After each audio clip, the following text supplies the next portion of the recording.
Шамси. Самарқан қаласының шетіндегі қонақжай. Наурыз 1242 жыл.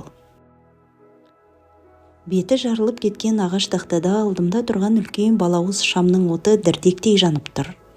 Бұл кеште көрінген аян әдеттегіден анығырақ болды. Үлкен бір үй салынған ауланы көрдім.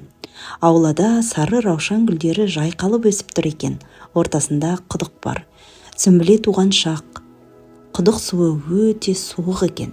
Тамыздың тып-тыныш түнінде айда толып, айналаны күміс сәулесіне бөлеп тұр.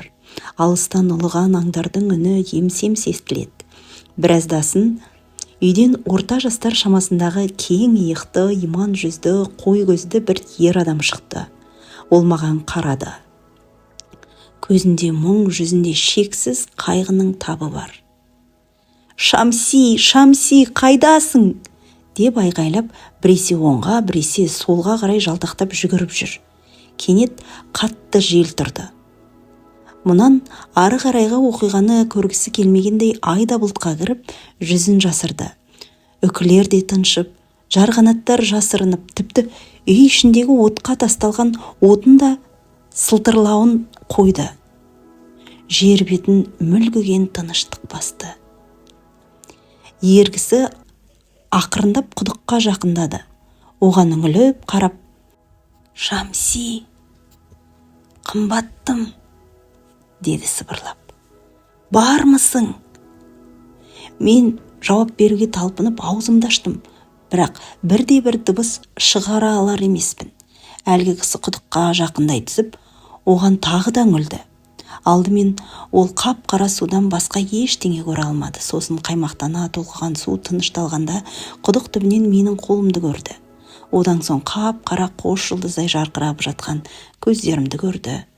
Қою бұйра бұлттың арасынан қайта шыққан толған айға қарап жатыр екен. Айға қарап ашылып қалған көздерім күңгірт аспаннан жауап күтетіндей. Тізерле отыра қалған әлгі ергісі өз кеудесін жұдырықтап еңіреп жылай берді. «Өлтіріп кетіпті, менің Шамсиімді өлтіріп тыныпты ғой» деп. Зарға күңіренді. Осы сәтте бұталар арасында әлде бір адамның көлеңкесі зып етіп, бақтың қоршауынан қарғып түсті де, қою қараңғылыққа сүңгіп кетті. Бірақ зар еңіреп отырған адам жүгіріп өткен жендетке назарын да салмады. Кеудесін көрген қалың қайғысы ештеңені көруге, естуге мұрша бермегендей түн ішінде дүн-дүниені тітрентер бір зарлы үнмен жарын жоқтаған жесіріндей аңырап отыр. «Әй, жынды адамша айқайлауыңды қой. Үніңді өшіресің бе жоқ па? Қазір сүйреп далаға шығарып тастаймын. Айттым ғой үніңді өшір деп. Кереңсің бе немене? Жап аузыңды».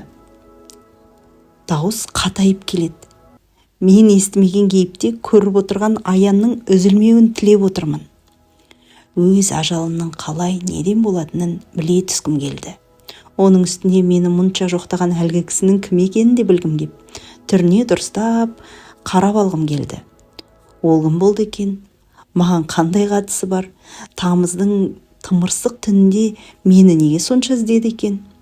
Бірақ оның жүзін анықтап көруге енді жақындай бергенім сол еді. Басқа бір әлемнен әлдекім кіріп кеп, қолымнан жұлқи тартып, мына әлемнен бірақ шығарғаны. Қатты сілкігені сонша, тістерім сақылдап, тілімді тістеп ала жаздадым. Көздерімді жаймен ашып алдымда тұрған адамға кінәлай қарадым. Ол ақ шашты, екі ұшы жоғары қайырылып тұратын қалың мұрты бар, кесек денелі осы қонақжайдың қожайыны еді. Әдетте мас болып айналасының шырқын бұзып отыратын адамдарды тыныштандырып жүретіні бұл жолы маған ашуланы төніп тұр. «Сізге не керек?» деп сұрадым. «Неге қолымды сонша сілкілейсіз?» «Не керек дейсің бе?» деп ашулана ақырды ол. «Маған сенің айқайлай бермей тынышталғаның керек. Қонақжай тұрғындарын қорқытасың». «Рас па? Мен айқайладым ба?» деп сұрай бере оның шеңгелді уысынан босап шығуға талпындым. «Айғайлағанда қандай? Табанына шөңге кіріп кеткен аюдай ақыра ойбайладың. Не болды?» Түскі ас ішіп отырып, қалғып кеттің бе? Қорқыныш түс көргенге ұқсайсың ғой. Иә деп өтірік айта салсам, одан қазір құтыларым анық, бірақ жалған сөйлегім келмеді. Жоқ, бауырым, мен ұйықтаған жоқпын, қорқынышты түсте көрген жоқпын дедім. Мен ешқашан түс көрмеймін. Онда неге айғайладың? Аян көрдім. Ол басқа нәрсе. Маған таңырқай қараған ол мұртының шетін тістілей бастады. Сосын тағы да, осы сендер дәруіштер, асхана қоймасындағы ат жалман тышқан құрлы миларың жоқ, ақмақсыңдар. Әсіресе қаңғып жүретін сен сияқтылар. Күні бойы аш құрсақ жүресіңдер де ауыздарың талғанша дұғаларыңды сапырасыңдар. Оның үстіне шыжыған күннің астында жүре бересіңдер. Әрине, көздеріңе әр нәрсе елестеп, естеріңнің ауасыңдар сосын. Миларың қағып. Мен жымидым, айтып тұрғанында жөн-ау. Ақыл естен айырылу мен құдайыңды тауып, қауышудың арасы тым жақын дейді ғой. Осы кезде екі қызметші түрлі ас салынған жайпақ ыдыстарын көтеріп кіріп келе жатты. Астасуға арналған ол ыдыстарды қозының қуырдағы дейсіз бе, кепкен балық, дәмдеуіштер қосып пісірген қойдың еті дейсіз бе, бәрі бар екен. Бидай ұнынан жасалған пәтір нан, түрік бұршағы мен қойдың майына пісірілген жасымық бұқтырмасы да бар екен.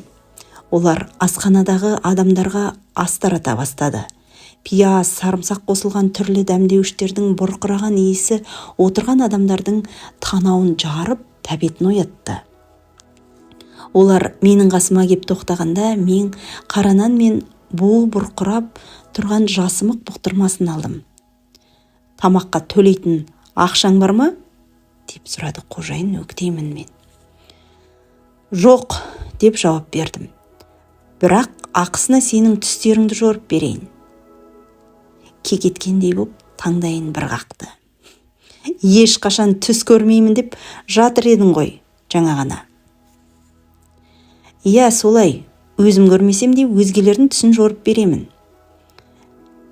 Сені қуып жіберуім керек. Айттым ғой, сендер дәруіштер барлығың естеріңнен ауысқансыңдар деп.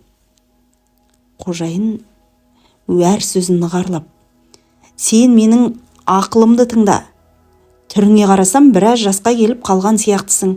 Өз өміріңе жеткілікті құлшылық ғибадатыңды жасап болдың, жетер енді. Өзіңе жақсы бір әйел тауып ал да, сандалып қаңғырғаныңды қой. Бала-шаға ұрпақ қалдыру керек артыңа. Сол кезде ғана бір жерге тұрақтайсың. Жер бетінен жоқ боп бақытты іздеп қаңғыра бергеніңнің не мәні бар? Сөзіме сенсең, еш жерден бақыт таппайсың. Менің мына қонақ жайыма жер-жерден әртүрлі адамдар кеп тұрақтайды. Ауыздарына кішкене ғана шарап десе болды. Бәрінің зары бір. Бәрінің қайғысы бір.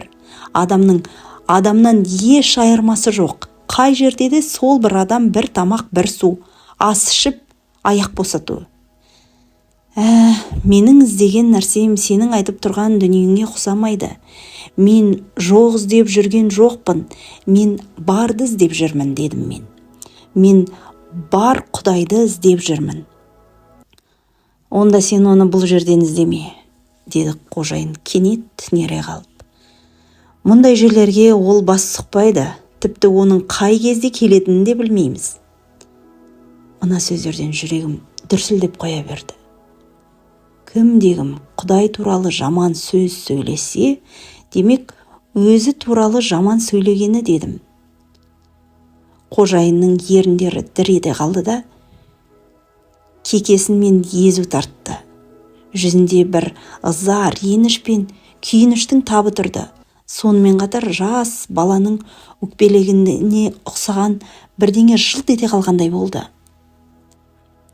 Құдай саған күре тамырыңнан да жақынмын демеп пе еді? Деп сұрадым мен. Құдай көзге көрінбес, қол созса жетпес әлде бір биікте не көкте емес қой. Ол әрбіріміздің кеудемізде. Міне, сондықтан да біз ешқашан қараусыз қалмаймыз. Құдай бізді қайтсын деп, оқтығы көздерімен мені ата қарады. Біз қиналып жатқанда саусағының ұшында жыбырлатпайтын Құдайды қалайша әрдайым бізбен бірге дейсің? Бауырым, мен саған ең бірінші қағидамның сырын ашайын, дедім мен оған. Біз айнаға қарағанда өзімізді қандай қып көрсек, Құдайды да дәл солай елестетеміз. Егер Құдайды ойлағанда бойыңды үрей, қорқыныш билеп ұят қысса, демек, үрей мен қорқынышта немесе ұятты һәм күнәлі жандай ғұмыр кешіп жүргенің. Ал егер керісінше Құдайдың есімін естігенде оны мейірбан, рақымды, шапағатты, мол жақыныңдай елестетсең, өз бойыңда да осы қасиеттерге толы болғаның. Қонақжай қожайыны маған қарсы сөз айтуға шамасы келмей таң қалып тұрып қалды. Сонда Құдайдың сөздерінен басқа нәрсенің барлығы біздің қиялымыздан туындай ма? Түсінбедім. Бұл сұрағына жауап беріп үлгермедім. Асхананың екінші бір шетінен шу шықты. Шарапқа тойып алған екі адам жанжалдасып отырған жұртшылықтың шырқын бұза бастады. Қала берді. Орындарынан бұлғаңдай тұрып, әркімнің алдындағы асынан сұраусыз алып, ауыздарына тыға бастады. Кейбір адамдардың алдындағы шарап толы ыдыстарын да бастарына бірақ көтеріп, сіміріп салып жүрді. Оларды тоқтатпақ болған адамдардың беттеріне қарап, арсыздан да ыржалақтап, мазақтай күледі. Осы қылықтарына өздері дән риза.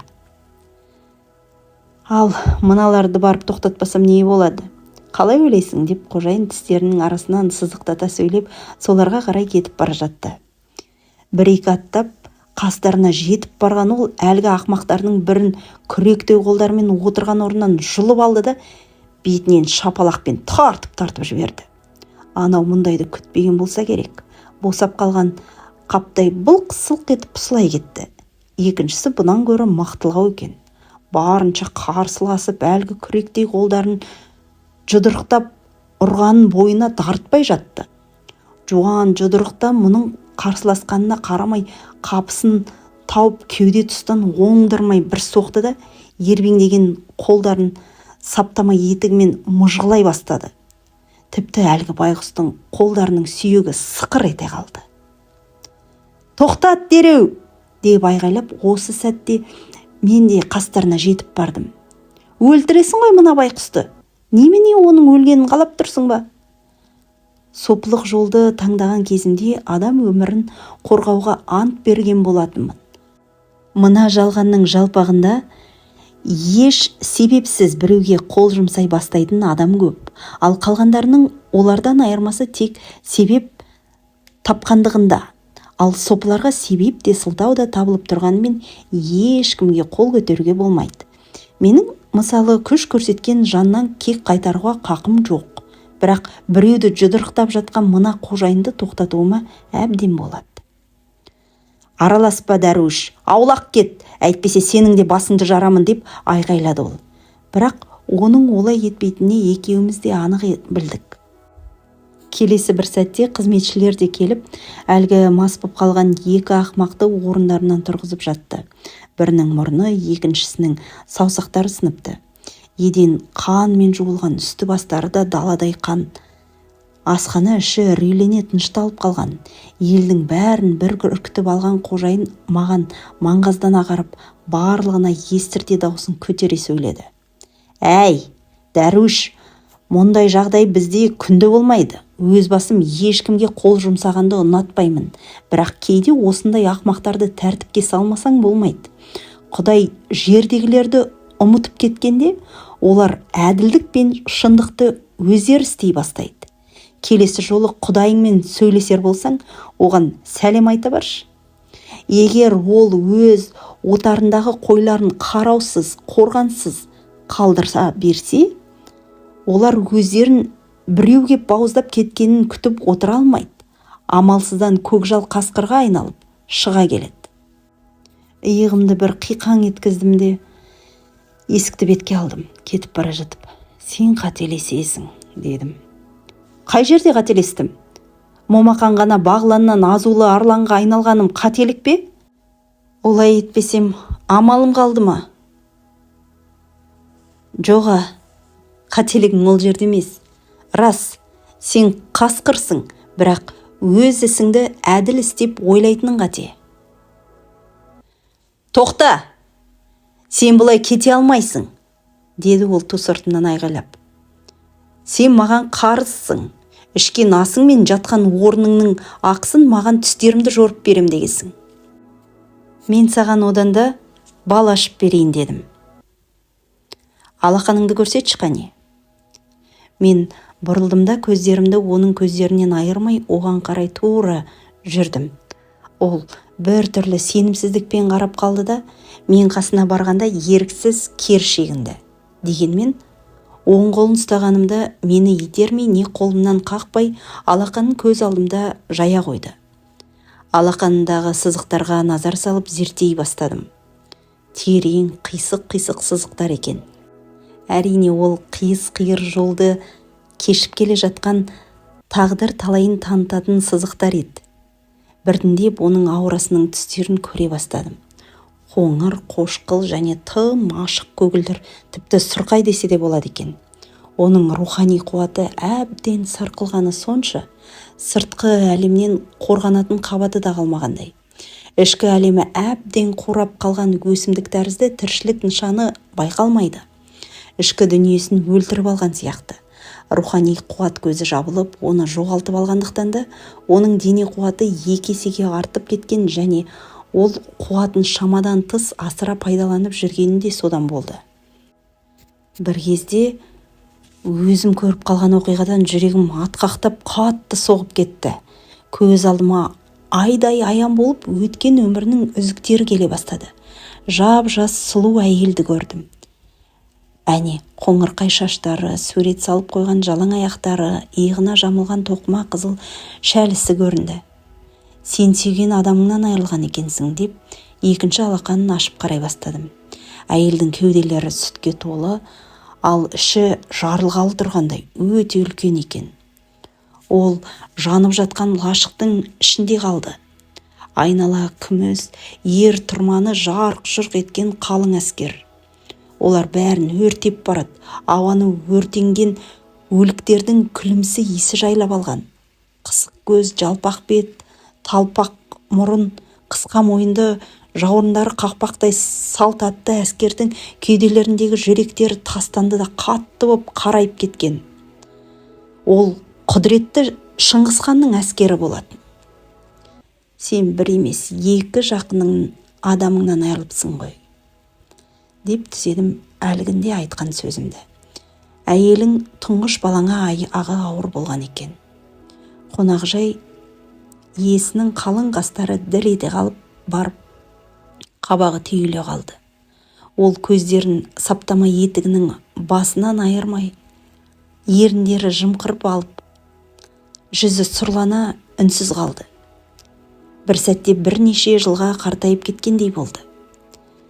Сені жұбата алмайтынымды білемін, бірақ сен бір нәрсені білуге тиіссің. Ол өртеніп не иіс тиіп өлген жоқ. Оның басына үйдің шаңырағы құлап түсті.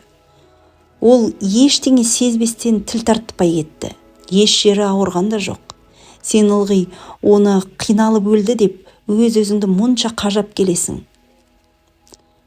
Қожайын үстіне ауыр жүк артылған нардай шөгіп қалды. Мұның бәрін қайдан білдің? Деп сыбырлады ол. Жауап қатпадым. Сен өзіңді оларды арулап көме алмадым деп жазғырады екенсің. Үнемі түсіңде оның өзі көмілген шұңқырдан қолдарын созып шығып келе жатқаныңды көреді екенсің.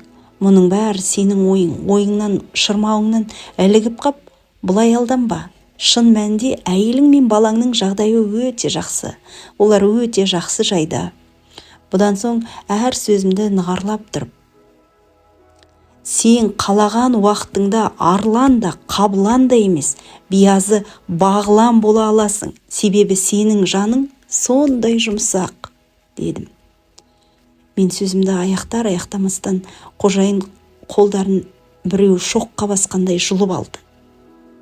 Әй, дәруіш, сен маған ұнамай тұрсың.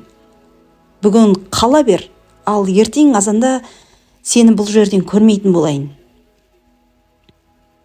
Қашан да осы. шындықты айта бастасаң, адамдар жақтырмай қалады. Ал махаббат, мейірімділік туралы қаншалықты көбірек айтсаң, сені соншалықты жек көре бастайды. Элиф Шафактың «Махаббаттың 40 қағидасы» кітабынан үзінді. Аударған Ләйлі Құндақбай, дыбыстаған Шалқар Бақытбекқызы. Назарларыңызға рахмет.